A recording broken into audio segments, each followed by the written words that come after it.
Good evening, everybody. Welcome to the Village Board meeting for June 16th. And I'd like to call the meeting to order, and if everyone will stand, we'll say the Pledge of Allegiance.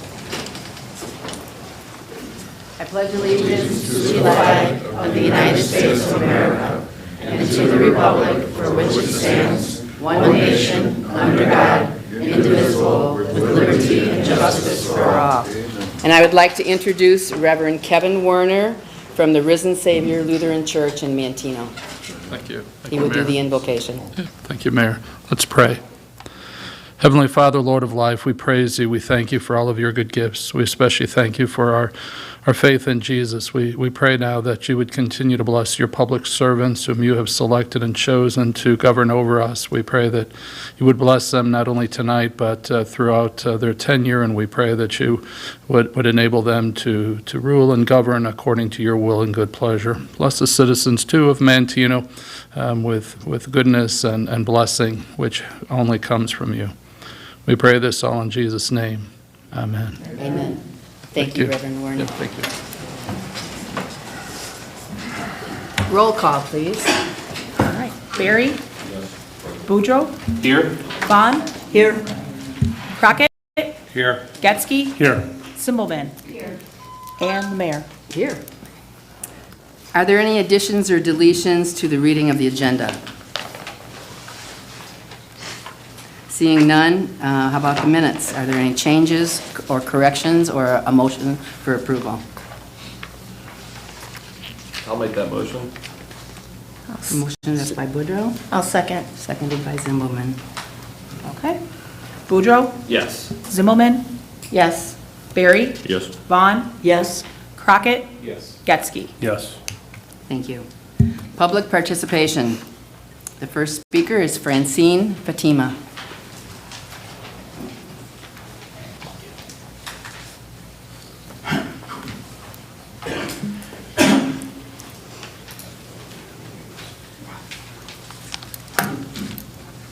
Good evening.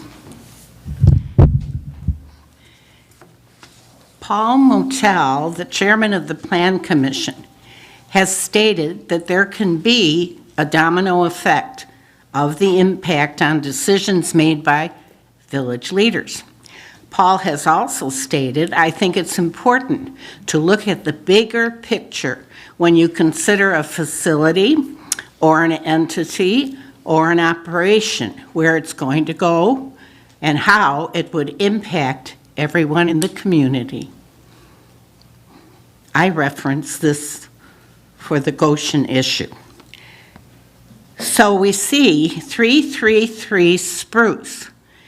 I see a lot of that address, yet I don't see what it's associated with, and it is the Goan property. And signage for that building is on the agenda tonight.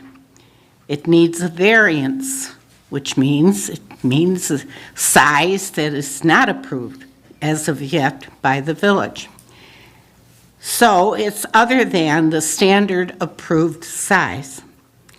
6 yes members of the Plan Commission sent this on for this board's approval tonight. Paul had voted no on that issue. A thinking person he is. We certainly need more Pauls in this village and on its committees. Thank you. Thank you, Francine. Ann Gates. Good evening. I was asked what my end goal was for getting involved in the Goan matter. And there's a few of them, but primarily saving lives. Revisiting the Morris Iron Lithium fire, the building 200 by 300 feet, in a local neighborhood, 80 to 100 tons of batteries, solar panels, fire burned for 6 weeks, requiring fire apparatus on site, several different departments having to rotate in equipment because, like Manteno, none of them would have enough apparatus to leave on site for an undetermined amount of time while they had to babysit this fire because an ion lithium fire cannot be extinguished. Evacuation by EPA was 16 square miles, conducted by firefighters, police, sheriff's deputies, National Guard called in by Governor Pritzker. The only ones protected were the firefighters with PPE and SCBA. But even many of them suffered skin and breathing difficulties. The EPA and the AG, Attorney General, told the residents to sue, and they did. Let's look at Goshen. Goshen sits on 600 acres of land. Imagine the vastness of the territory that would have to be evacuated. Think of the numbers of the first responders that would be called in. I-55, not even a quarter of a mile, would have to be shut down due to close proximity. Also, the proximity of the 3 nuclear plants. A similar square explosion took place in Tianjin in China. I just watched the video from In Country again today just to recheck the facts. The blast measured a 3.2 on the Richter scale. It destroyed homes in a 6-mile radius of the blast. Thousands died. The Morris fire had 80 to 100 tons of batteries. Goshen would have that multiplied by an unimaginable number. Think about the lives involved here with that kind of firepower. Many times over, let alone the ESS units that they are supposed to house and have on site. They contain an average of 10,584 cells in one ESS unit with over 5,000 points of Continue if that's Okay. a minute. Okay, 5,000 points of potential thermal runaway.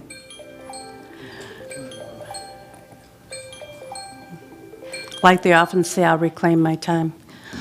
The gases released by the chemicals burning are carbon monoxide, hydrogen cyanide, hydrofluoric acid, and cobalt poisoning. First 3 are skin permeable and produce permanent disability, death, birth defects, cancers, let alone damage to the environment. In the Tian incident, chemical warfare specialists were called in due to the sulfur, the diazonine, and phosgene that was released. They had to seal the sewers and the drains because of the runoff. 700 tons of cyanide covered everything in that 6-mile radius from the vapor clouds. In the past few months, Venice, Granite City, and Madison and Joliet, Illinois, all had magnesium plant and recycle plant fires involving magnesium and the same chemicals that are going to be used by Goshen. Wooddale, Barrington, Itasca, Elk Grove, Rudolpho Drive annexed to bring a data center in for their damaging issues that were coming in. Mohawk Subdivision, Bensonville, were told their land was contaminated. They had to leave. Properties were ultimately sold to Amazon and an unknown entity. Non-disclosure. Does it sound somewhat familiar to you? 10 cities in Illinois were burnt to the ground, small towns the size of Manteno, to advance Pritzker's 2030 agenda. And I quote him saying, "If I can get it done in Manteno, it'll be my template, and I can duplicate it elsewhere if I become president." That's a quote from Pritzker. I heard it from a gentleman from Springfield that I know. Since we are a fire district, it was easy to write our own code. They write their own. to allow Goshen to violate what would be standard code anywhere else. In addition, and as a result, we are being hit with an assessment for runoff water, a $10 monthly fee for fire protection, and an increase in our water bill, all because some of you said yes to Goshen. And don't sit here and say I couldn't do anything, because there was one person that rescinded his vote. You could have all rescinded your vote. But did you check it out? Did you look into what they were going to do? Did you consider the hazard that would come to this town and my son's town? My son is a fire chief. This is not any information that's not public information that you could be made aware of. I spent hours with Chief O'Brien to advocate for him. I don't know the new chief. I don't even know if he's here tonight. But I sure hope that you guys do a better job with him than you did with Chief O'Brien. You should be ashamed of what you're allowing to take place. Thank you very much, Ann. One last comment. There are people that are sitting here that were in the former group. And you have talked about how you want to work together with people, how you care, and you're trying to get it together. I have been appalled, and I have been offended by some people sitting here who spoke to people that were duly elected by the people, not appointed, elected to their positions by the people in an overwhelming vote in this town. And people have been talked to in a condescending, belittling way. Do you think you can handle the learning curve? I'm concerned. I want you to be okay. Bull hockey. That's not what you care about. You're offended because people were put in a position by the people of this town that you wanted somebody else in. If you truly care about this town, you need to start speaking out about what you should have spoken out before with what's going on with Goshen. Thank you, Ann. And stop talking to women in a condescending tone. It's belittling not only to them, but to every person in this town that voted and put them into office. Thank you, Madam Mayor. The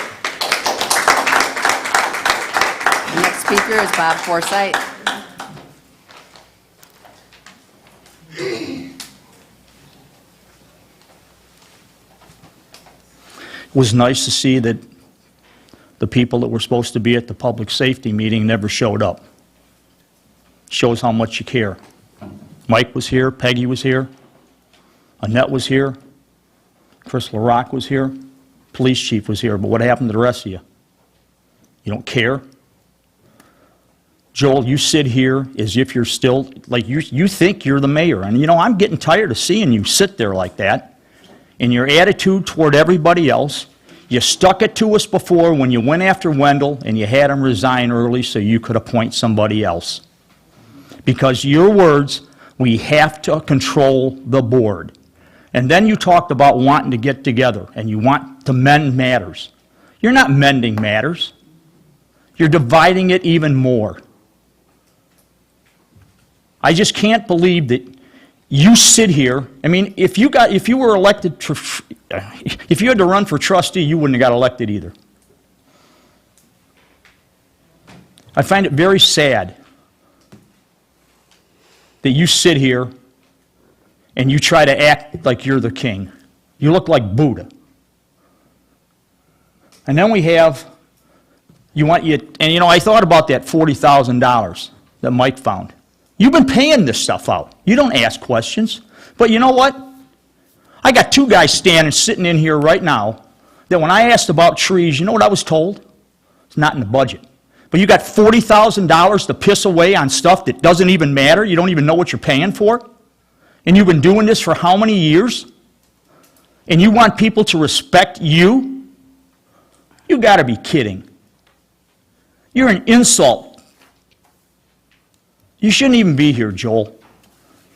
And if you know what, if the public safety meetings, you don't want to be at them, you don't want to be at those meetings, then don't show up. Don't even come in anymore. Maybe you should just leave. All of you. don't think it's important to show up. And you try to show your control by having a tantrum and not showing up. But I've had people lie to me.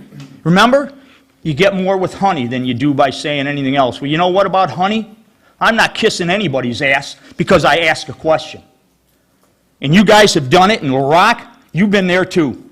You don't answer any questions. It's unbelievable.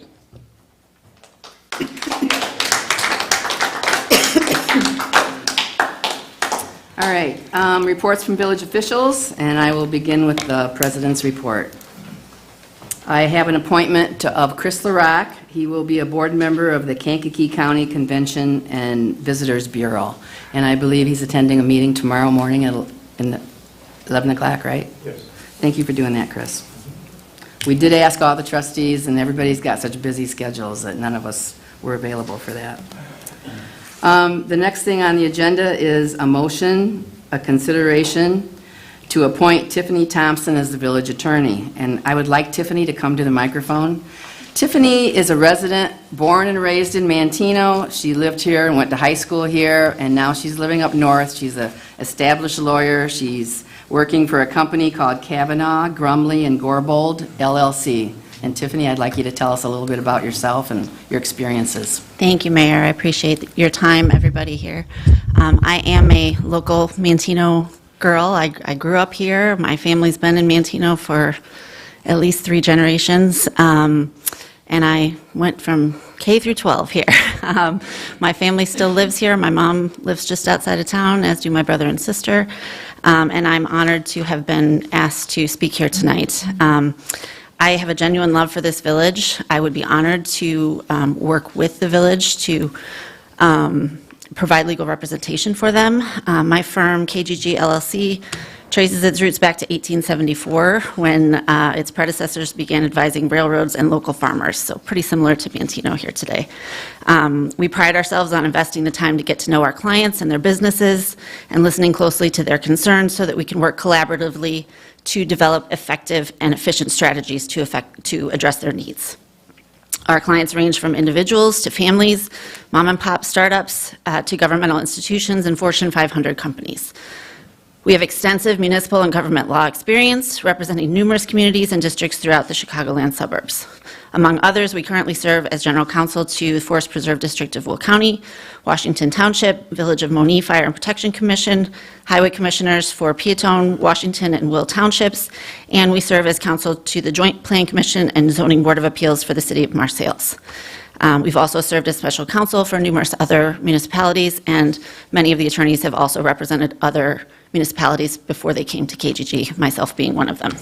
I previously worked with the Village of Mokina, the Village of Plainfield, and the Village of Crest Hill, as well as Joliet Junior College and the Forest Preserve District. So I've been doing municipal law for probably at least half of the time that I've been practicing law, for 22 years now, and it would be an honor and a pleasure to serve this village here today. Thank you very much, Thank you. Tiffany.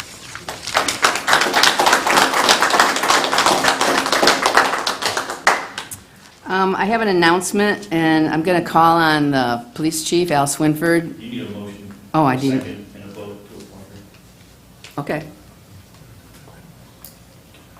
Is there a motion on the floor to appoint Tiffany?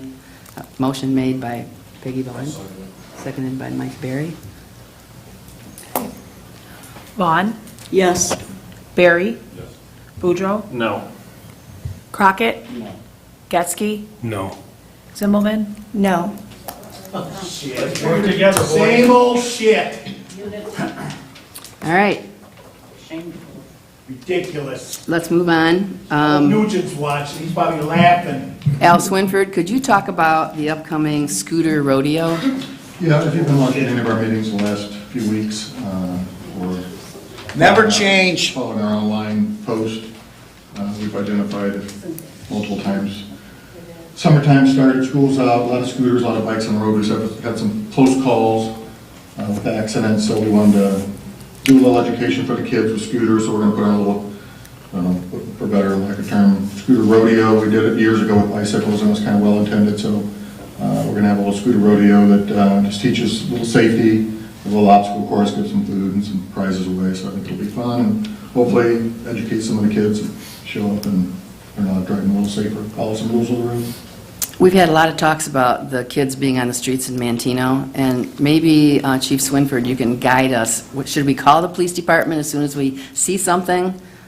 Yeah, absolutely. You can always call us for anything you see, any problems, and we're happy to address it. And if we can find kids that are driving recklessly, we have pretty good luck at identifying pretty quickly and going to talk with them and their parents and just try to set things straight. And hopefully the parents can guide them a little better on how to ride a little safer. We're hoping that this session that he's planning will help kids and their parents to make good decisions for their safety, because we're really scared that someone's going to get seriously injured. So thank you, Chief. Another item up for discussion is the Torstrick donation of land. And recently we had a committee meeting, and Paul and Marcia Torstrick, I think you're here tonight, are they? I don't see. They're not here? They came to one of our committee meetings, and they have offered to give us a parcel of land that's 1.4 acres, and it's on the southwest corner of the Manteno Lake Road and Maple Street. It's right across from Legacy Park. So if we would like to use that to make a dog park or plan something else to go there, they're willing to still give us that land at no charge. Excuse me, where is that again in that? It's right down Maple Street on the corner, right across from Legacy Park, the southwest corner. Is that the parcel that's for sale right now? It's not for sale. No, it's owned by the Torstricks. And they are both Manteno people. They were born and raised here, and they want to give something back to the community. And they thought we might be interested in a dog park because we don't have one. I don't know anything about dog parks, so we've talked to... Yeah, we're going to do some research on it. Community, if they're, if they want to go with it or they don't, let's get their opinions and see what they think about it. So that's where we're heading. That's what's going on right now. So we want to thank both Paul and Marcia for their generous donation. And after we sit down and talk with some planners, we'll come up with a good plan for that parcel of land. Mayor, just question, we haven't agreed to accept it yet. No, correct? we haven't. Nothing's happened. We are going to. And we discuss have to also look at annexation, because my understanding is that property is not part of the village.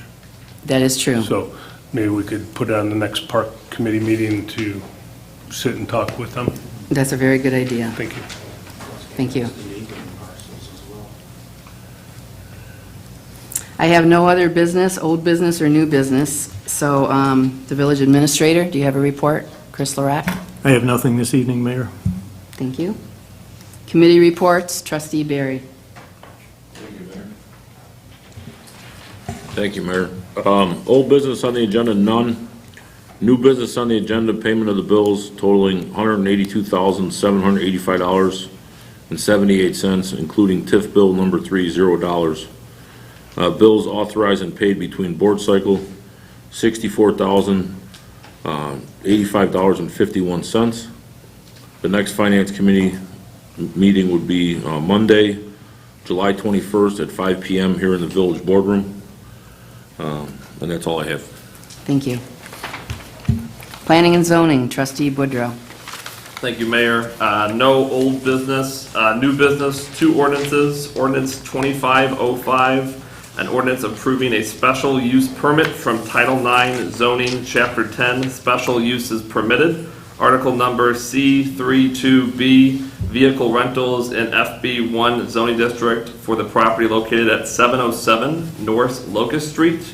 A public hearing was held on June 10th to consider the request. All questions and concerns were heard, and the commission approved a recommendation to approve the special use permit. I don't know if we want to talk any more about that. I feel like that was pretty well clear.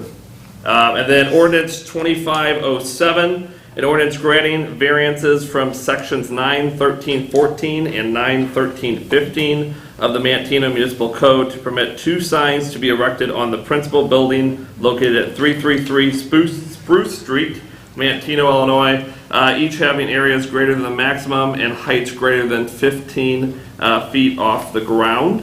Public hearing was also held on June 10th by the Planning Commission to consider this request for several sign variances. All questions and concerns were heard and taken into consideration before voting, and it was recommended to the village board to approve those sign variances. I second. The next planning and zoning meeting will be Wednesday, July 9th at 7 a.m. And the next planning commission meeting will be Tuesday, July 8th at 6 p.m. And that's all I have. Thank you, Mayor. Thank you.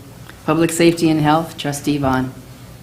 All right, old business on agenda, I have none. New business, I have an ordinance of 25-04, an ordinance authorizing the sale of personal property, surplus, the municipal equipment. And what that is, with the purchase and implementation of the new radios, the police department is ready to dispose of the old radios. Public Works looked at any parts that they could use, and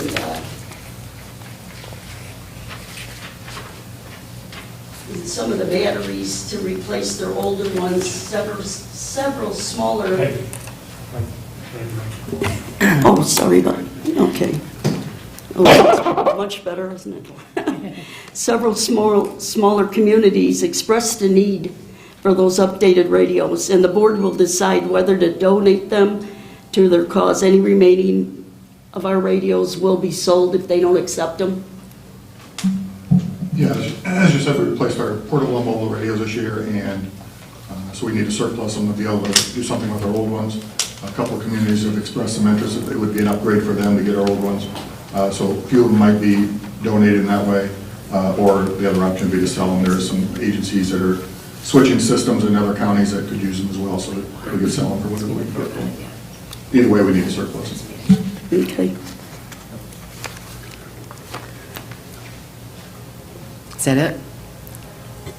No, on the ordinance 25-06, that's the ordinance amending the Title 3, Business Regulations, Chapter 9, Liquor, Section 3.3-9. The hours of the village, we're wanting to change the hours on Sundays.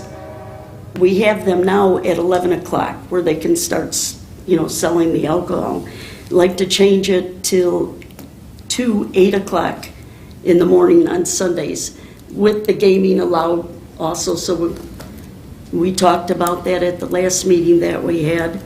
Are there any questions from board members or any discussion on that? Well, I looked it up here really quick. Bradley's 10 a.m., Bourbonnais 9 a.m. I didn't get anything for I'm sorry. I didn't get anything for Kankakee County. I don't know why 8 a.m. Like, if we're gonna follow the trend, should it be 10? I mean, and I talked to Peggy about this. I haven't had any businesses or anybody individually come up to me and ask to change the hours on that Sunday. That's why I'm a little maybe hesitant to approve it. I just was wondering where we got 8 a.m. from, because that would be kind of below everybody in the area. That at least I looked up, that I found. Anybody else? In the past, this was voted on before anyone else was on the board, actually before you, CJ. And we went to the churches and we sent letters out to every church in the community to ask what their feedback was. And Chris, am I correct that we had 3 churches respond not in favor of this? Correct. So at that time, it was defeated by, I think, a 5-1 vote. Don't we have an ordinance that like restaurants like the Legion or the Sports Club could use for like a one-off, like if they wanted to have something, or is that not true? Yeah, so when that was voted down, they compromised and said that if an organization was having a not-for-profit event, charity event, that they would give them a one-day license to be able to serve alcohol before the 11 o'clock start time on Sundays. So they can apply for that, again, as long as it's a charity event of some kind. And that has to be approved by the board. Yes. But it's on a case-by-case basis, not every Sunday. Correct. Anybody else? So you don't think it would help the village at all, as far as the gaming, or people that are working midnights on Saturday night? And that, you don't think that would help nobody? My personal feeling? Yeah. My personal feeling, last meeting, we had a gentleman here talking about reckless driving. I don't know that adding 3 hours to a Sunday afternoon bender or a Sunday bender helps the community. So anybody going to a game early in the morning and stuff that would like to purchase alcohol in our town They couldn't, they can't plan ahead and buy it Saturday night? I mean, we've Well, made it some of through all the- this time. You're asking my opinion. Yeah. My No, I opinion am. is no, I don't think it benefits us. I mean, I guess the argument could be made, can we just make it 24/7 then and just be a little Vegas? If that's what we want to do, okay, but I'm not in favor of it personally. Okay. And what about if the time was bumped up to 9 o'clock? What's that? What if the time was bumped up to 9 o'clock? I mean, I understand that we go to churches and we've asked how they feel. I mean, it doesn't affect me because I'm a recovering alcoholic, but, I mean, I know that other villages at 9 o'clock, especially with summertime, stuff like that, they have events going on that are earlier. You know, if they have to get the one-day permit. I just don't know how big of a, you know, an impact it would truly make to the village. I mean, if a guy's sitting at home drinking, a man's sitting at home drinking all night, you know, what is the difference gonna be on there? You know, and then there's also a lot of businesses that might have breakfasts or do some other things with their business because of that. I mean, even mimosas, something like that. Brunches, I mean, if it's 3 hours later, you know, some people do things a little bit differently. You know, I mean, I'm not opposed to this at all. I just think maybe 9 o'clock in the morning. I mean, 8 does seem a little bit early to me. Todd or Annette, do you have any comments? Well, like Joel said, this was brought to the board, a year or two ago, and same approach. Let's make it earlier. My opinion stays the same. I'm not in favor of making it any earlier.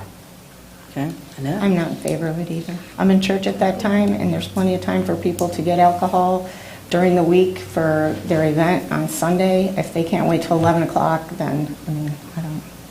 We will still be able to use that special ordinance that was put in place to get permission if there are special events, right, Chris? Yeah. There's no charge for that, correct? Correct. There's no fee for it. And I would say, again, if the businesses really want this, like if the lead, you know, I mean, they can come and talk to us at a meeting too. I haven't had any businesses, Midtown, any of them. Okay, I was gonna say, I have never come to a meeting. That's why, again, I'm like kind of hesitant. Okay. If I would bring it up, and I said I would bring it up to the board, see what they said, you know? So, here it is. Do we have to have a motion to go through this or not? Do we need a motion to either accept or deny this? Well, you can, yeah, I mean, if somebody makes the motion, or you can just let it die for not, but it's on, I think it's on the consent agenda anyway, so what you would do is just take it off of that and then. Do you want to let the motion die? Let it die, it's not going to pass. Okay. Thank you, Peggy. All right, is that the end of your report? Let's see. The next Public Safety and Health Committee meeting, Monday, 7/21/25 at 5 p.m. at in the Village Boardroom. Thank you. Yep. Public Works and Utilities, Trustee Crockett. Thank you. I have one item on the agenda this evening. It's ordinance 25-03, which is an ordinance amending Title V, Health and Sanitation, Chapter 6, Garbage and Refuse of the Manteno Municipal Code. This has been discussed at several committee meetings. This is basically requiring multifamily homes, multifamily properties rather, with dumpsters to enclose those dumpsters with fencing on 3 sides. And Chris, I know you've been working hard on this, and we've had a few discussions with the problems that we've had with dumpsters overflowing, couches, TVs, trash on the ground. So just to explain a little bit about how this fencing will work, what they're required to do. Yeah, so it will require 6-foot tall fencing, so it essentially hides the dumpster. We did not want to enclose it on 4 sides because we've got that at some of the local businesses, and that 4th side, which is usually a gate, the garbage drivers just absolutely demolish them. They're too lazy sometimes to get out and open them properly or close them properly, so we talked about that in the committee meeting and felt that 3 sides was going to be adequate to hide the dumpsters from view, and they can either use wood or PVC fencing. It needs to somewhat match what the building looks like, so they can't just put up raw wood and leave it that way. It needs to be either stained or painted, so, and then we'll just, once those are up kind of keep an eye on them and make sure that the garbage drivers don't demolish them as they come in and get the loads. And the letters have been sent out to the property owners explaining this, correct? Now, they'll go out tomorrow. Yeah, Okay. we had to wait for it to be approved, and then we'll send that out. We've also, like I said, gone out and to 18 of the multifamily properties in town with maintenance issues that they need to take care of within 60 days. So we're following up on that as well. One question I have is that just for multifamily, like the alleyway over here behind the square on Second? I mean, those dumpsters are overflowing with grease and everything else. I mean, is there anything we can do about that? You potentially could require the same thing of a business. Right now, any business that butts up to a residential zoning, they have to do that already. But obviously, that's not the case here in the alley. The reason I asked is a lot of people travel through there, and I mean, like, the other day, I mean, it was overflowing, like, the flies and all kinds of, like, Sadly, that's a lot of thoroughfare, a lot of people cut through that way. Yeah, a lot of the businesses, unfortunately, are allowed to build right up to their lot line, so they don't have a lot of room for dumpsters.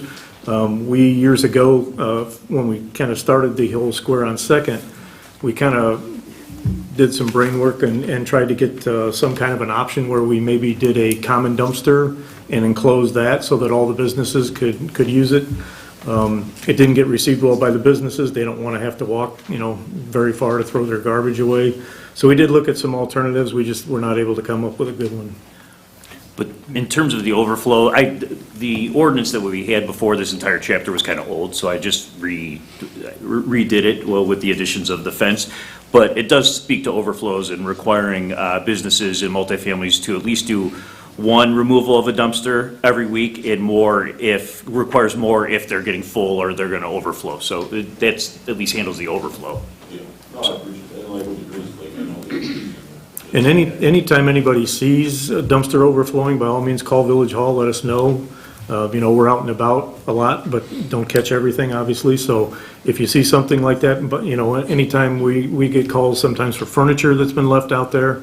Sadly, a lot of times it's not from the apartment building that has the dumpster. People just dump it because they know it's an apartment building and they won't know where the furniture came from. But we try and, we've got names and numbers of most of the landlords, and they usually clean it up pretty quick. But by all means, let us know if you see something. The next Public Works Committee meeting will be on Tuesday, June 24th, 7 a.m. here in the Village Boardroom. And that's all I have for this evening. Thank you. Properties and Recreation, Trustee Geske. Thank you. First item I have is a motion to approve a swing set in the amount of $6,252 to replace a swing set at Hendrickson Park. I think all of us have witnessed and looked at Hendrickson. We gave it a facelift of everything except for the swing set, and it just jumps out to all of us that it needed to be replaced. So we discussed this at the committee meeting. Everyone was in favor of it, so it's on the agenda for replacement this evening. In addition, I also have a motion to approve electrical changes at Legacy Park Phase 2 in the amount of $5,734. This deals with the electric that's running out to the pier. Again, we discussed this at the committee meeting. It allows for expansion for things such as lights and anything future growth that we may want to have out there. It was discussed at the committee meeting. There were no objections to it. I know I'd asked Jim to check with the township. Are they in favor of it since we're in a partnership with them? So this they're on board. The $5,734, the village would be responsible for half of that. The township would be responsible for the other half. So I guess I could do the math here quickly, but we'll just move on with it. Next property and rec meeting is on the 9th at 7 a.m. right here at the village board meeting, or village board room. That's all I have. Thank you. General Government, Trustee Zimbelman. Thank you. I have one item on the agenda, Resolution 25-03, a resolution of the Village of Manteno, Kankakee County, Illinois, amending the employee handbook. With the recent approval of 3 union contracts, the village employee handbook was updated to reflect language included in those contracts, as well as language to comply with updated state labor laws. The next general government meeting is Tuesday, June 24th at 7 a.m. in the village boardroom. I just want to have a little bit of discussion about the employee handbook, because there's one thing in there that still concerns me. We're making a change on the bereavement days from 3 days to 10. And Chris, I'd like you to talk about that. So there's actually 2 levels that we put in that. These were negotiated by the unions. It started with the police department, so we've gone from 3 days to 10 days for a spouse or child, and then 5 days for any other immediate family member. And what was discussed in those negotiation meetings was that Chief Swinford, and I think the union agreed that he was not comfortable with a police officer who's just lost a spouse or a child being back out on the street in 3 days. So that's where that came from. In the past, we've always taken whatever the union contracts are and put that into our handbook for non-union employees to give them the same benefits that the unions have. Operators and police have always agreed on whatever they've gotten, that it's reciprocal, and we've put it in all the contracts, so this is just continuing on with that. The raises are the same, so again, it just updates the language so that the employee handbook is for all employees, but again, it lays out the benefits that the non-union employees would get. I understand why police officers would need extra time because of how difficult their job is and how emotional that is for them. But is it a good thing for everybody across the board? Could we define that to give it to one union and not the others? Well, this is the non-union employees. I mean, you don't have to agree to do that. It's just been typically the policy. Is there any discussion at all on that? 10 days is a lot. They're 10 days paid. Well, if my son or husband died, I would probably need more than 10 days. If you look under the Illinois labor laws, they're given 10 days of bereavement, unpaid. Are we paying them the 10 days? We are. Yep, and I would argue that for operators, you watch those guys run a chipper out, same thing. And Chris, I understand exactly what you're saying, and I get it. That's a union contract. Mr. Swinford is a union contract. Yep. But I mean, I'm going to be honest with you. I put my father on the hearse at 2 o'clock in the morning. I went to work. I took 3 days off. I mean, I guess I understand it, but 10 days of paid leave on top of vacation and everything else. I mean, I understand bereavement. I get it. But that's two weeks of bereavement. I mean, why is it 10 days of paid bereavement leave? That's for a spouse or a child only, though. Like a parent, it would fall under the 3-day, correct? Yeah, it has to be a current spouse or immediate child, whether it's And that's defined adopted or... That's defined in the handbook. Yes. That's in the handbook? Yeah, there's 2 levels in there. Again, 10 days for child or parent, or I'm sorry, child or spouse, current spouse. So it can't even be, it's not like for somebody who's divorced, you don't get 10 days because your divorced spouse passed away. It's current spouse or child. Yeah, and I mean, I never saw an employee handbook, no one had given me one, so I probably would have answered my own question. All right, appreciate it, thank you. Sure. Is it 3 days in for everybody else? No, it's 10 and 5 across the board. So, again, police agreed to that. They're the ones that initiated it. Operators were given the same consideration. And then, as I said, we've always done that where the non-union employees get all the same benefits as the union employees. So, again, it's a board decision. It's not something that How many non-union employees do we have, roughly? Well, there's 4 at Village Hall, myself. Jim does not fall under that. Jacob does not fall under union contract, and Al is also not in the union contract. So like 5? That's it? And Carla, sorry, yep. And Mike. Oh, correct, yeah. Streets and alley supervisor, again, not in the contract. So it's not a large amount of people? Probably 8 or 9 people, I guess, yeah.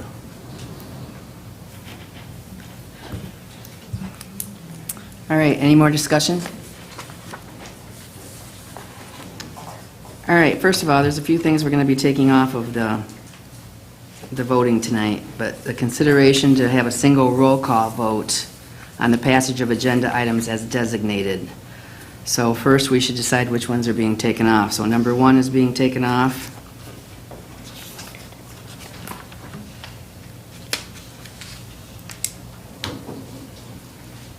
What was the other one? Oh, number 5, the ordinance about the liquor. Is that it? Joe, are those the only 2 that we're taking off? It's up to, well, I don't have to take, yeah, those are for sure off, because if you voted on one and one, you just will keep till later, but then if anybody else wants anything else off, you just, Does anybody else want to take anything else off the consent agenda? Pardon me? 6, I want to work. I want Chris to explain everybody. Ordinance 2507. So number 6 you want taken off? So idea, I want to explain it separately. Okay. Should we explain that first or go on and vote? No. You just, motion to take a single roll call vote on the items on the consent agenda, which are items 2, 3, 4, 7, 8, and 9. and the payment of bills. All right, do we have a motion? Second. Motion by Barry, second by Peggy Vaughn. Okay. Barry? Yes. Vaughn? Yes. Boudreaux? Yes. Crockett? Yes. Getzky? Yes. Zimmelman? Yes. And now a motion to approve by omnibus vote those same ordinances, resolutions, motions, and orders contained on the agenda as identified by the moved. by the village president. So moved. I'll second. Moved by Getzky, seconded by Crockett.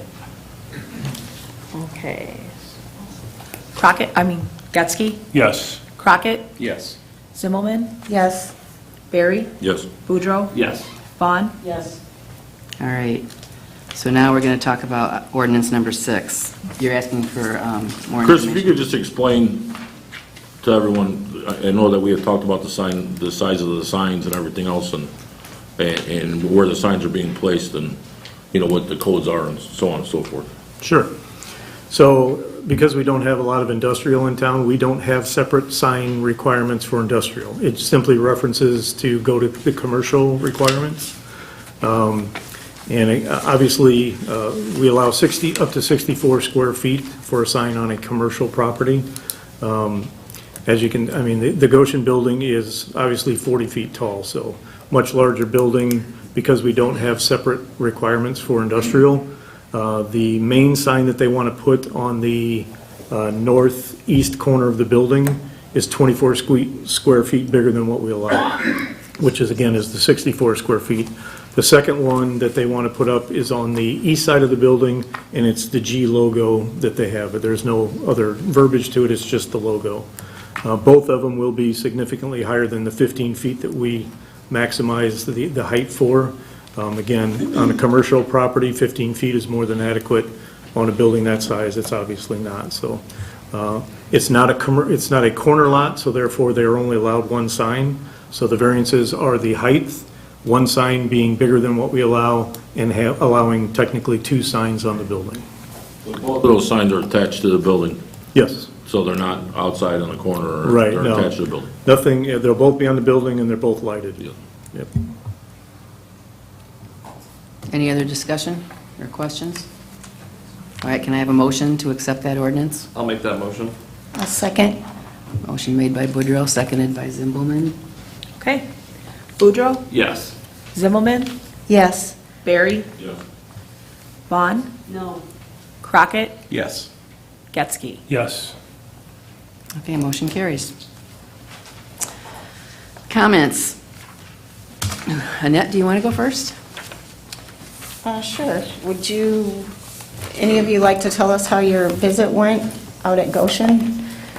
Mike? It was interesting, very interesting. We learned a lot. I learned a lot. Great. So, I mean, it was interesting. I think that if Goshen was more transparent about what exactly was going on there, I think that would be a great thing, to be honest with everyone here. You know, they talked a lot about a lot of things. We did do a tour. I was happy on my tour. I was able to go with their, believe, head engineer, Ray, real nice guy. And we walked around, he showed me the whole place. I got off the golf cart. I wasn't supposed to, but I did. And there's a lot of things there that are very interesting.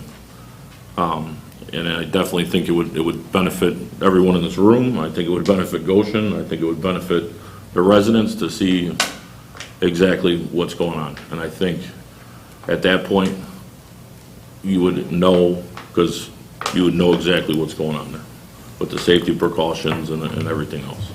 Still a lot of questions, but I think if they were more transparent and open with what they do there, I think it would be good for everyone. It's very large and expansive, and there were 800,000 square feet in the room, in the part of the building that we went into. It was very clean, but, you know, they're not really in full production yet. But they did tell us before we left that if other people would like to come out there, they will welcome other people to go on the tour. So I don't know if they should contact the village for that. Chris, how do you want to handle that? Yeah, if they want to reach out to me, I'll be happy to set that up. Okay. Peggy, did you have anything to say? Okay. They find anything that they're doing wrong that, I'm no safety expert, so I don't have a comment on that. Mike, who What- were you walking around with? With their head engineer, Ray. What? So, there was a lot of things, a lot of good information. You know, I'm a guy, I gotta see things firsthand, and, you know, I mean, their presentation, you know, I was happy I was with Ray, let's just put it like that, because I felt I got more of a honest look at everything, and he was more than welcome to answer questions. They did give us a video presentation before we got into the golf carts and went on the tour of the factory. And they told us that there are 200 employees there. I took notes. 206. 206 employees. So that was interesting. 206 employees, and you said that there was, what, 10%, less than 10% that were from Manteno, and there was another 5 or 6% that was from their area. They said they got a lot of hires from closed businesses like the one in Moment, not the one that just closed down, the one that burned down. They said they had a lot of those. I'll talk more maybe in my comments too, but they said, again, they want to hire local. They're just kind of getting kind of overfill of like people like that, so they're kind of setting up stages. I think they have, what, 2 active lines right now? And I think a big thing that the public maybe thinks is happening, but it's not, they're not making EV batteries currently. And another thing I learned, I don't know if you guys did, there's 2 different types of batteries. There's LFP and MC. LFP is the much safer one. It burns up to 700 degrees. NMC burns up to 1500 degrees. LFP can actually be put out by water, which they can submerge. But the lines they're making right now are more for, they almost look, if you look like the back of a semi-truck, it's kind of like a big storage tank. And each of those batteries, there's fire suppressants, and then there's overall fire suppressants. In each part of the plant, there's fire suppressants, and there's overall fire suppressants. So again, I mean, once I went through, and this is my second time going through, and it's now obviously active, from a safety standpoint, they're up to code, they're safe. Believe me, I know people are worried about it. They're worried about it because if there's a fire there, they have to pay millions of dollars to do repairs. They'd have to do millions of dollars of damage. So they're making sure they're up to code. And he even told me, the main guy, that he just signed all the EPA standards, making sure they're up to code. The fire chief's been in multiple times, and they've had pop-in visits. So, and they're hiring a fire safety officer, which like no other big one has. So they're going, in my mind, above and beyond to make sure that it is safe. Okay, are you done? Are you still talking? Well, I do know they've been doing a lot of community involvement as well. I know that was one of our concerns. They've been involved with several golf outings. They had a huge vendor event out there. It was for, I believe, just the people that work at Goshen and probably, I'm assuming, the union guys. But they had like nationwide companies out there like Zorro Tools, Milwaukee, MSC. So it was a pretty big event, and they plan on doing that again and then inviting the public and businesses out there to a big event. They had it in the parking lot. And Tesla was also just on a visit there. So just some things they're doing. But they are doing a lot of donations to people who call. So I just sent someone their way. They're doing Special Olympics event, and they were very receptive to them as well. So they are and do want to get involved in the community. Thank you, That's all I Annette. have. Joel? Thank you. I have a number of things I want to talk about tonight. First and foremost is if we're going to have ordinances, we need to uphold them or we need to change them. So tonight, our public participation, we are not following that ordinance. we've got people that are talking 8 minutes instead of 3. We've got people who are having personal attacks, and although I've got thick skin, and trust me, not bothered one bit by the comments that Mr. Forsythe makes about me, but at the end of the day, we have to maintain some order, and we have an ordinance. So if we want to just extend public participation to unlimited amounts, let's change our ordinance. Put it But on doesn't the our agenda. ordinance say that we allow people to speak for a total of 30 minutes? No? 3 Total. minutes. Person is a total of 3 minutes. 3 minutes. But it can be extended by either the vote of the board or the commission, so. I'm But just- we got no rhyme or reason, we allow it, and we allow personal attacks, and it specifically says that we don't allow personal attacks, so, my point with that is there. Next, I've got a question. It's my understanding that we have asked for 4 background checks for 4 individuals. Do we have a job posting that's up? No, but I did that because I've had people sending in their resumes. I have not requested resumes from anybody, and we have not posted any job openings. Okay. But because I was getting all these resumes, I had one that I wanted to send and have it, a background check done, and I talked to Al about it, and I said, can I send some others just to see if we ever need somebody? I have a pool to choose from. I don't know the people, I've never met them, I did not ask them to send me resumes, but there's some very well-educated people who are looking for jobs in the office. Right, in the office, so. Yes. Have we gotten any forms filled out, or are we just asking the police chief? to Some use people his have filled powers? out, have requested applications to work there. Yes, So we've got had some filled out. authorizations to do background checks? Yes. Because it would be an abuse of power and put Al in a bad situation if we're Oh, I don't want to put anybody in a allowing bad him to situation. do background checks without having those forms filled out. And I guess I question when we're having no jobs that I'm aware of, or that any board member here is aware of, being out there and we're running background checks, I guess I question a little bit as to what sort of morale that creates within the village hall, and whether or not we're I creating didn't a expect hostile- anybody to even know about it, to be honest with you. Well, we're supposed to be transparent, right? About background checks, I'm not so sure about About that. everything going on in the Maybe. village, right? We've all sat and said we're gonna be transparent. If we're looking for people, if we're entertaining applicants from other people. Do we need to we- announce it we when we're should- doing a background We check, should too? know about it. You have to do a background. And typically, you have an application before you do a background check, because it's. I do have applications. For an employee. So we have applications for what position? Well, we haven't asked anybody to fill out applications, so these are people looking for any positions, just looking for So again, jobs. it's not an application, they submitted a resume. They did, but they filled out applications and put any job in the office.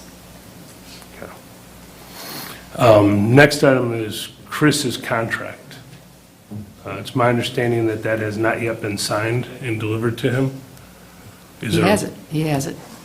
Is it signed? I did not sign it.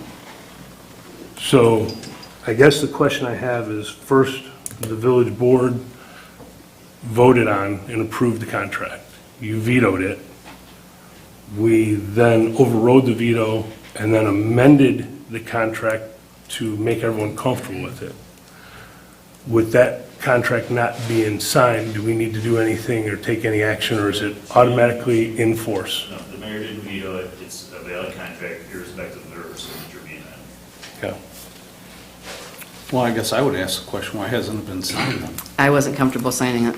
I wasn't comfortable from the very beginning because it wasn't an appointment that I made, and it was forced on me at the first meeting that I presided. Well, the board has voted in favor of it. I So have why the would- option to either agree or disagree. So you're just doing it out of spite then? No, it's not spite. Sure the hell sounds like spite to me. Chris, Yeah. Chris has done everything in his power to make your transition I'm not even saying Chris is easy. doing a bad job. What I'm saying is, there has to be some changes made. Everything's not going to stay exactly the same. We have new people who join the board, and I have the right to make appointments, and we do need to make some changes. If everything stays the same, how does that benefit the village of Manteno? What if somebody wasn't signing your contract? I would look for another job, or I'd find out what I could do. Well, I don't, what is Chris doing wrong then? I'm not saying he's doing anything wrong.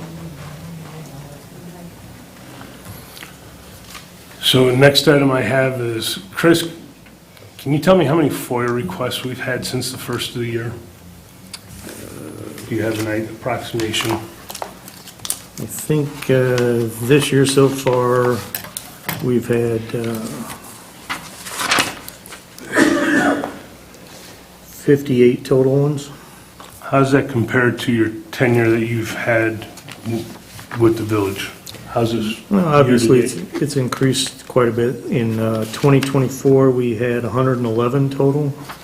So there's obviously some repeat ones that come back pretty regularly. It's part of the job. You know, it does take a lot of time, obviously. We had one very large FOIA request that ended up being over 5,400 pages. Took the village hall staff probably about 40 or 50 hours to get that done. Because it's a FOIA, we have to have it done in 5 days.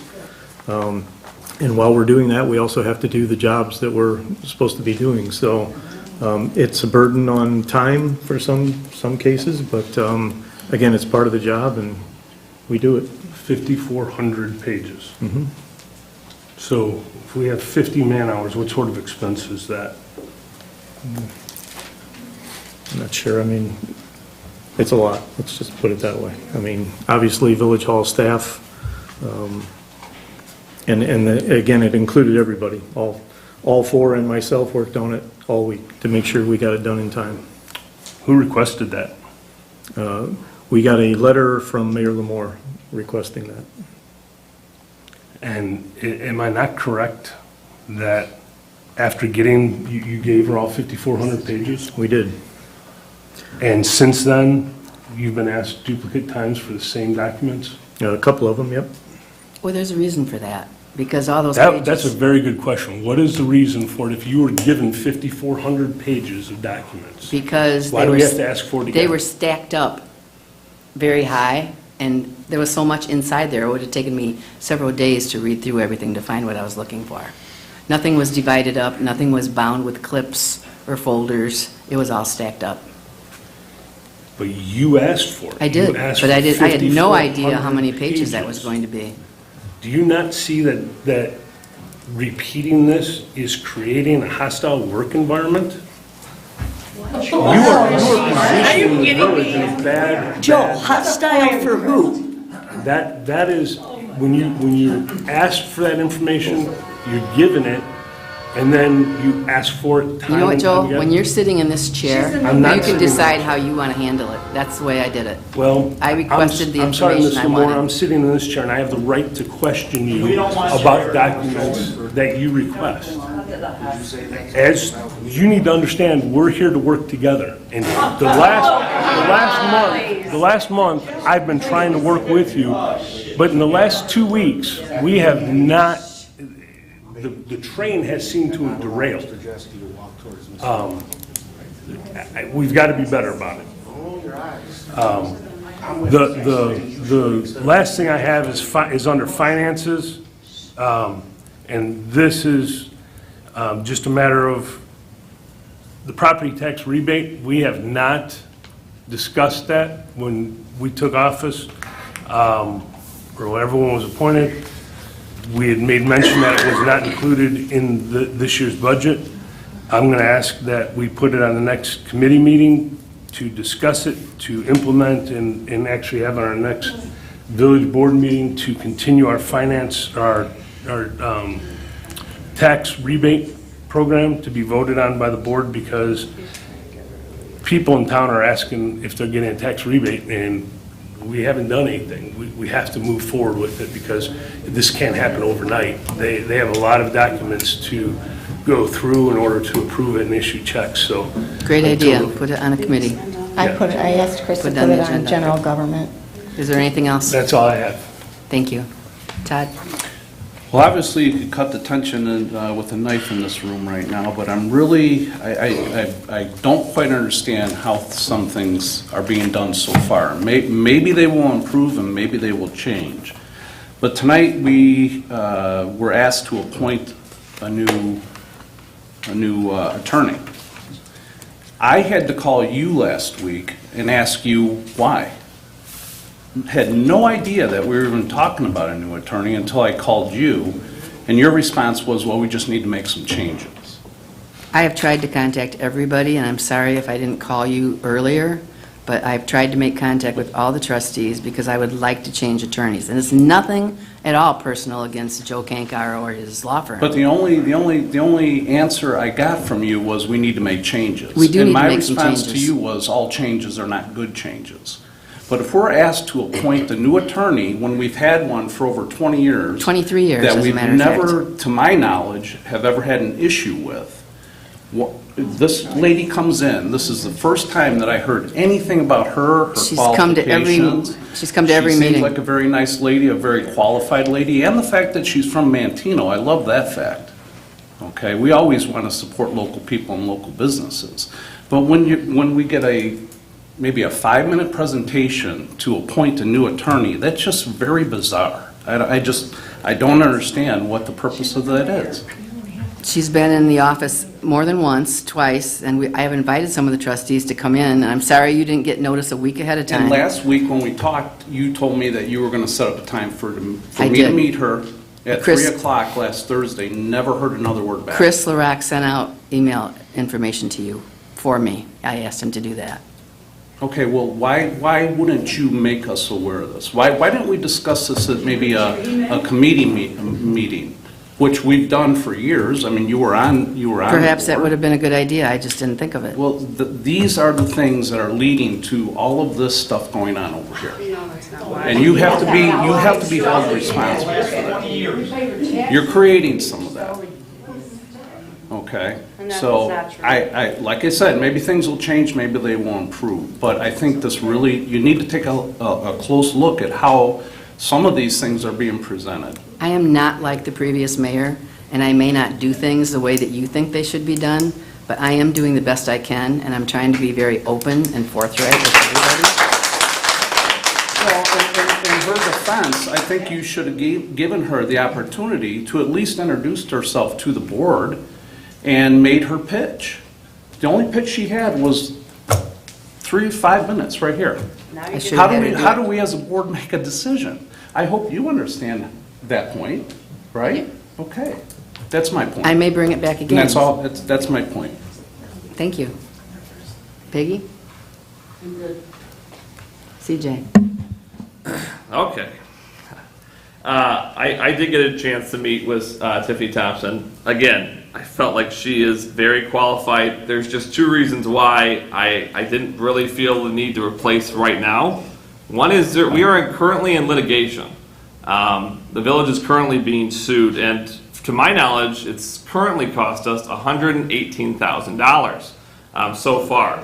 I don't feel the need to change our lawyers at this point during a litigation suit with it. And to Todd's point, again, we've had this law firm for 23 years, almost older than me, and I have never heard anyone complain on this village board that this lawyer's not, and this firm's not doing a good job. And I even told Mrs. Thompson in the meeting, I said, as you can tell, we're kind of a divided board, and I don't want to put her in that tough spot off the bat of, okay, now you're taking over a litigation suit, now you got to figure out what appeals to us. It just didn't feel right to do that. So again, I apologize, but at this point, I feel like obviously the board, we're satisfied with our lawyer. To all the other votes, obviously the garbage is cleaner, sale of property made sense. To the sign thing, I don't understand. Like, I understand the upsetness at Goshen. I honestly do. But every business in America has a sign on their building. So they deserve to have a sign on their building.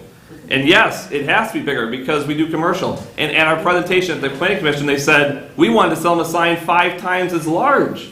And Goshen said, no, we're good with this size. I don't understand. Can I comment on that, please? Sure. Can I take the podium? Go ahead. All right, good evening. Can I get the mic on? Thank you. So my vote no at that planning commission meeting. Few things I'd like to add. I went back to 2018, looking at minutes from planning commission meetings. A lot of it was for signage, okay? The I-57 corridor, the concerns for signage there and illumination. There is an 8-second rule for illuminated signage. In the event of a malfunction and it blinks or flashes, it could be mistaken for emergency vehicles. They're somewhat close, and the large sign there would be visible from 57, which I get. I understand. As Trustee Barry stated, all of our concerns are surrounding safety in that facility. You just stated that there's a lot of fire suppression there. I'm going to take back my time. We're not devolving, so I'll take back my time. What's up to code? Mr. Motel, I'm taking back my time. Okay. Thank you very much. So, that just proves you're trying to cooperate and work with everyone. Sure, yes. That's why I voted for you as our planning commission chair. You wouldn't allow me to finish speaking. Back to it. All right, so let's get into Goshen, because I want to talk about the tour that we went on with stuff like that. I want to also say it was me, obviously the mayor, and then us 3 trustees. I want to make clear to everybody, because we did not want to violate the Open Meetings Act, that I made sure I kept my distance. We didn't bring up any village meeting, and on our golf cart tour, it was me and the mayor, and then Barry and Vaughn, a separate one, was that. When it comes to Goshen, and I've already kind of said this, I understand the frustration, but they are here to stay. And the board, at least the majority of the board, is here in that mind frame. They have invested already $5 million on one side. They are about to start phase 2, which is a $450 million investment. This is not a company looking to leave. This is not a company that we can do it. Anyway. Goshen, they want to do it the right way. They have opened themselves to all of us. They have opened themselves to the mayor. They've opened themselves to all of us to go on tours, to check them out, to do that kind of stuff. They donated $200,000 to our fire department to upgrade to the top equipment. They haven't shared the information. Why? Because they don't need to. But I feel like it needs to be said. They are providing things. They have 206 employees. They're going to have 350 employees by the end of the year. Next year, they're going to have 700 employees by the end of the year. They're going to be one of the largest job hiring places in King County. They probably will pass Riverside eventually with that. Their factory is safe. I know there's disagreements on that, but they showed us. They took a pickaxe to a battery, and they said how hard it is. Here's the difference, and people love to bring up the Morris Fire. 2 big things. Morris Fire, they didn't know what was in that factory. They didn't know it was in that factory. And those batteries were, they thought water would be good, and it wasn't. So that's different. We know what's in Goshen. The fire department has been there multiple times. Other fire departments have been there multiple times. They have a fire safety chief. If your concern is safety, I hate to say it, they, at least in my mind, have made their point made. And you, again, agree to disagree. That's fine with that. With that kind of stuff, they're looking to get more involved. Obviously, they're doing job fairs. They have a KCC class. They're hoping to have more connections with the community. I know, for example, there were some people upset that they were the main sponsor of Oktoberfest last year. Well, they took that into consideration, and they're talking with another business in Manteno to be a co-sponsorship. They are making every step to try to be a good neighbor. We, as a village board, have to also be a good neighbor. We are going to benefit from this. People ask, how? How do we benefit from Goshen? All that kind of stuff. Jobs. They're going to bring other businesses. They're going to bring in more people. We will reap the benefit. It's not going to be immediate, but in the next 10 years, I would bet you all the money I had that we will see great benefits to our town. And I get the anger. I get the anger that it's China and all that kind of stuff. I don't think anyone on this board is communist. So we don't have to worry about that. And if you're that concerned, let's see it. I put it up. I don't know how we can prove. Do you want to take a loyalty oath? We can't fall into this Red Scare tactics at communism. We are well aware. We're well aware. We see all the comments. We're well aware. We are going to hold their feet to the fire for every legal thing we can do. But they have done nothing legally wrong at this point with their production. I know the disagreement's there, but I just feel like to say this. And again, all right, I'm done. Thank you. CJ, aren't they also sponsoring our scooter rodeo? I didn't know that. They offered to? Thank you. Mike?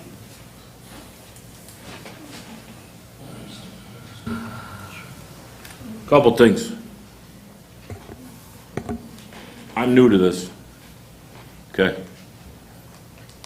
If there's the property tax rebate that's supposed to go out at a certain time, I would hope that someone would notify me that because I'm new to this. I would also hope and pray that we say that there's not decisiveness, we say that there's not any of this. We had a board meeting, we had a planning meeting twice now for the public safety and for finance. It was myself, Peggy, Mr. LaRock, Mr. Swinford, and Annette. And I understand there's 2 board meetings a day, I get it. I understand it. And I also understand too that I work at 7 o'clock in the morning and was very clear about that from day one. But I would have hoped that if we were all here to work together, that one member of this board could have made an attempt to show up. One member.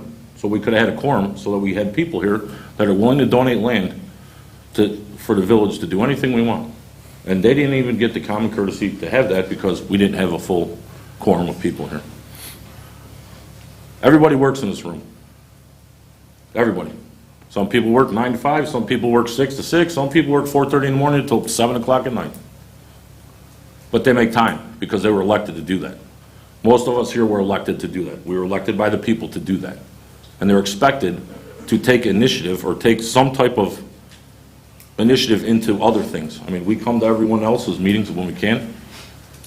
We sat here and we discussed things.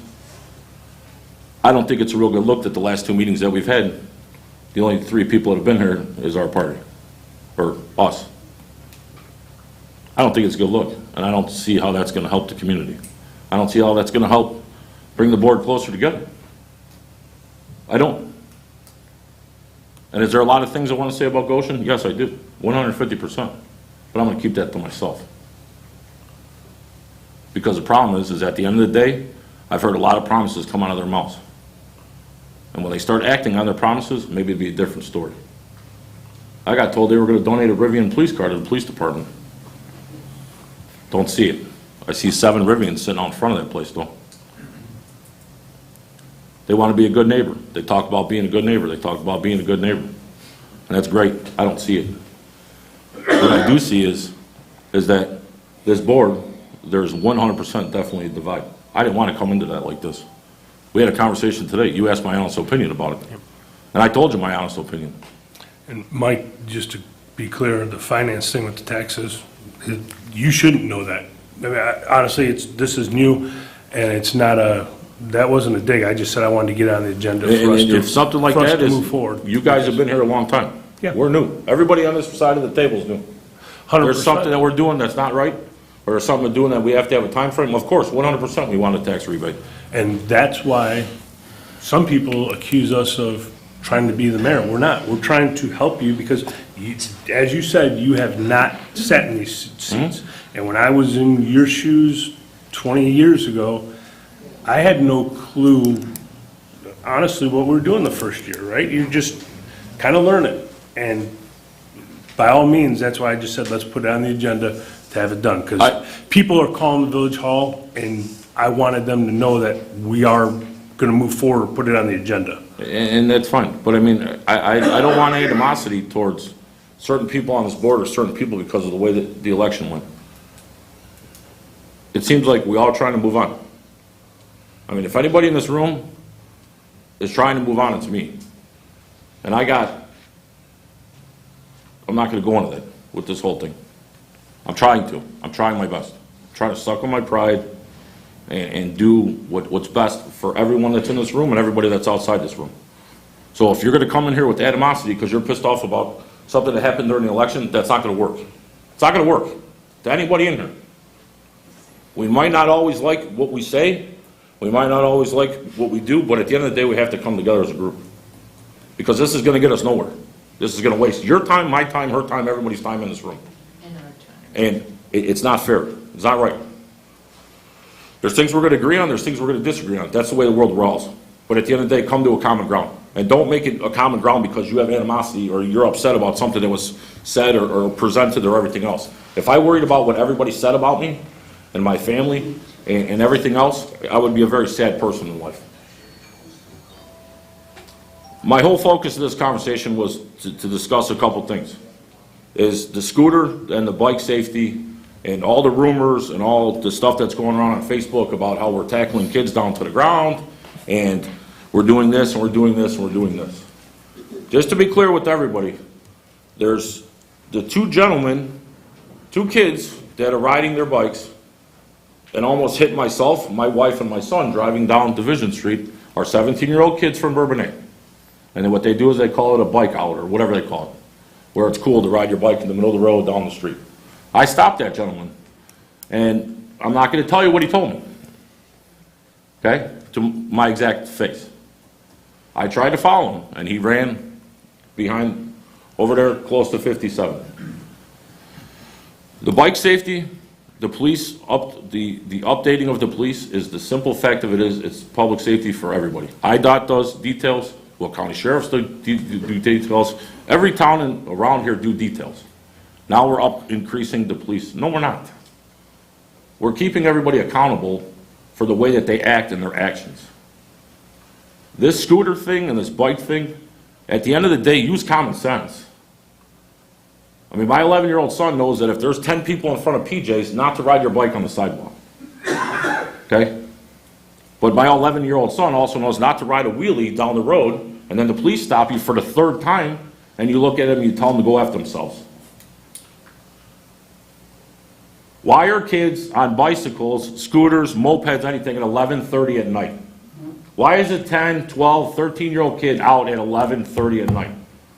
That falls back on what? We could sit here and we could beat ourselves to death. It falls back onto the parents. Teach your kids responsibility, and if not, you're going to get tickets. And then you're going to come crying about getting a ticket. That's on you. That's on your parenting skills. And then what happens is your son or little Johnny or little Bobby or little Gene is going to get hit on a scooter, and then what's going to happen? They're all going to be screaming at us and Mr. Swinford. Take responsibility. I did talk to Mr. Swinford today. I talked to Mr. Hanley today. I said, Legacy Park's south parking lot is empty half the time. Correct?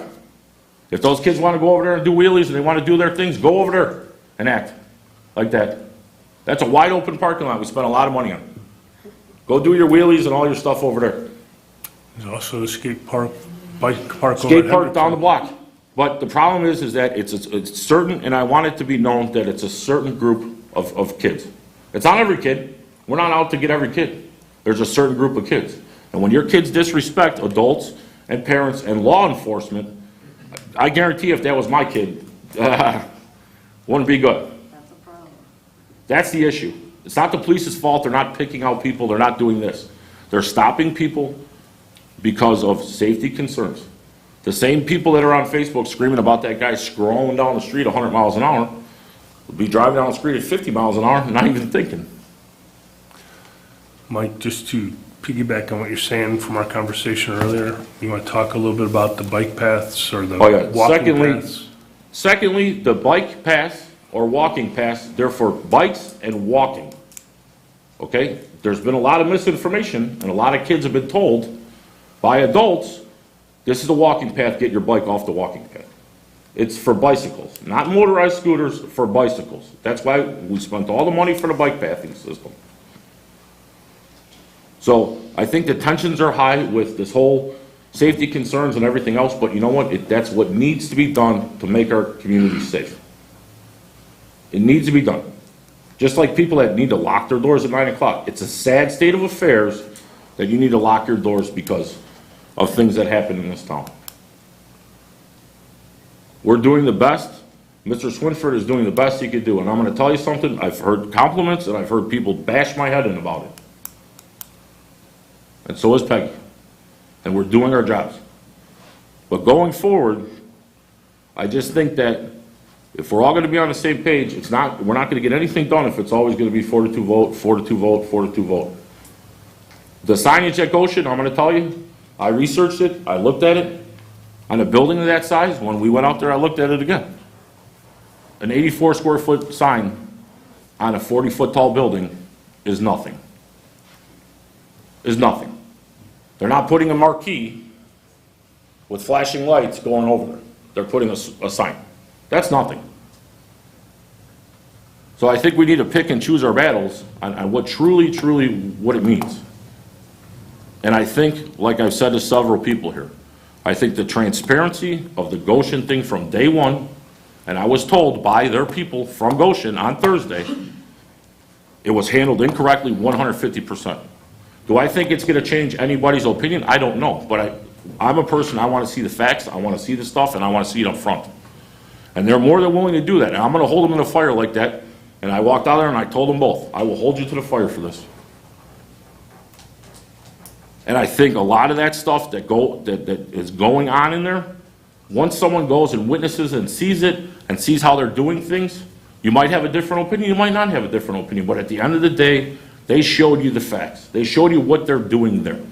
The problem is that when we've hid behind the weeds for the last 2 years about this, and the non-transparency on the whole thing has done nothing but just fuel the gasoline, add more gasoline to the fire. And I was elected for the Goshen plant, for the items of the Goshen thing, and I'm going to do exactly what I told everybody that voted for me. Is I'm going to hold them to the fire, and we're going to make sure that this community is safe. And you might not like the way that things are going, but it is going to be safe. And I spoke. I did not speak to Mr. Counsel. I did not speak to Andy Wheeler other than small talk. I spoke to their head engineer. I watched the products getting loaded out of the containers. I watched the Connex boxes, which are batteries put together. I saw everything that was inside of those things. If the public was to see that and to see what they have going on there, not saying that they would have a different opinion, but at least they're notified and they're able to get make their own judgment. Right, wrong, or indifferent. But in this board, I just hope and I pray that for the next 4 years of my life, that we're not here and we're battling about stuff that shouldn't be battled about. We're new. Have things been handled a little bit wrong? Maybe, maybe not.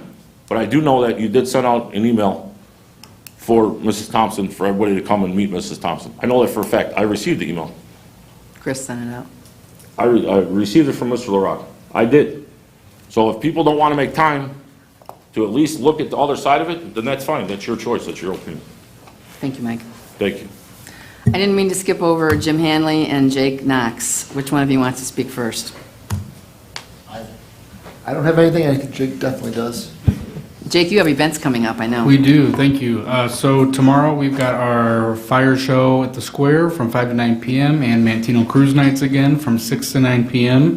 Friday is our first Rockin' on the Square from 6 to 10. We've got the Mackenzie O'Brien band kicking things off. We've got a good lineup of food trucks as well, and the weather looks nice. So people can bring their coolers, lawn chairs, and plan for a fun night out at the square. I know I talked about this at the last meeting, but if you don't have one of these at home on your refrigerator, you need one. It'll keep you in touch with all the events coming up. And they're available here. They're here, right? Yep. And in the Village Hall. I'm sorry, what are we going to do for golf carts in that event? So parking is going to be, we can no longer park in that green space due to the new turf there, but they can park really over by Legion Park, on Main Street really. It's wherever really they can find it. So, yeah, we'll put a map out here maybe Thursday, just kind of showing some key golf cart parking areas for those people that are looking. So, thank you. And I want to thank Public Works for all the hard work on everything you've been doing to make the town look good. The planters are all blooming, and I know you're keeping things clean, and thank you.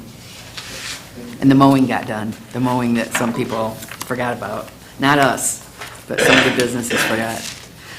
All right, I have no other comments tonight, but I just want to thank everybody for coming tonight, and I will try to be more informative with all the trustees. I'll call you more often. How about that? It's fair. And at the committee meetings, we need to discuss a lot of things ahead of time and iron out all the problems. So thank you to all of you, and I need a motion to adjourn. I'll second. I don't know who was first. I don't know who was Todd, either. probably. It's fine. Annette seconded it. Thank you.